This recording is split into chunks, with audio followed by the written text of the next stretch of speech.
18 சித்தர்கள். சித்தமயம் சிவமயம் என்பார்கள். சிவனே முதன்மை சித்தாராக கருதப்படுபவர். உலகில் சித்தர்கள் பல பேர் உள்ளனர் என்றாலும் நமது தமிழ் மரபின்படி 18 சித்தர்கள் எனப்படும் 18 சித்தர்கள் தலையாய சித்தர்களாக கருதப்படுகின்றனர்.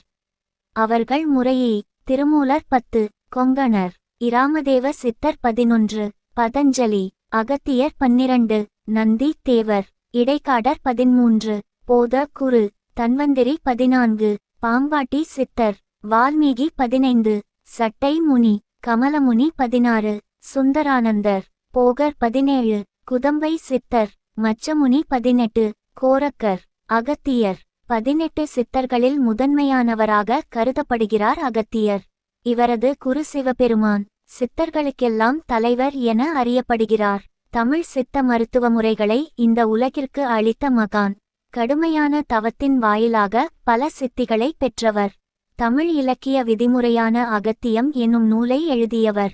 திருவனந்தபுரம் அனந்தசயன திருத்தலத்தில் சமாதியடைந்ததாக வரலாறுகள் கூறுகின்றன. இவரது ஆயுட்காலம் 4 யுகம் 48 நாட்கள். போகர். போகர் என்றாலே பழனிமலை முருகப்பெருமானது திருவுருவ சிலையே நமக்கு முதலில் கண்முன் தோன்றும். நவபாஷாணங்களை கொண்டு முருகப்பெருமானின் திருவுருவ சிலையை செய்தவர் போகரே. இவரது குரு அகத்தியர். வைத்தியம் மற்றும் வேதியியலில் சிறந்து விளங்கியவர். போகர் 7000, போகர் 12000, சப்தகாண்டம் 7000 போன்ற நூல்களை இயற்றி இவ்வுலகுக்கு அளித்தவர். இறுதியாக பழனி மலையில் சமாதியடைந்தார். 300 ஆண்டுகள் 18 நாட்கள் இவரது ஆயுட்காலமாக சொல்லப்படுகிறது. திருமூலர். 63 நாயன்மார்களில் ஒருவராக திகழ்கிறார் திருமூலர். இவரது குரு நந்தி தேவர்.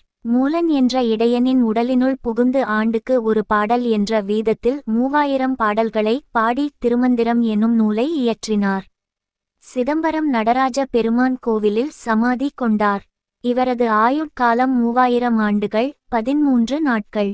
வான்மீகர். வான்மீகர் நாரத முனிவரின் சீடராவார். இராமயான இதிகாசம் எனும் பெரும் நூலை வழங்கியவர். திருவையாறு, எட்டுக்குடி எனும் ஊரில் சமாதியடைந்தார். 700 ஆண்டுகள் 32 நாட்கள் வாழ்ந்துள்ளார். தன்வந்திரி. காக்கும் கடவுள் திருமாலின் அம்சமாக போற்றப்படுகிறார் தன்வந்திரி.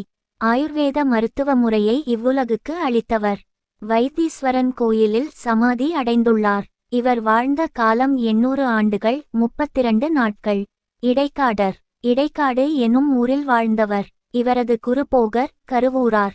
இவரது பாடல்கள் உலக இயல்புகளை, நிலையாமையை உணர்ந்து இறைவனை எப்படி அடைவது என்பதை சொல்கிறது.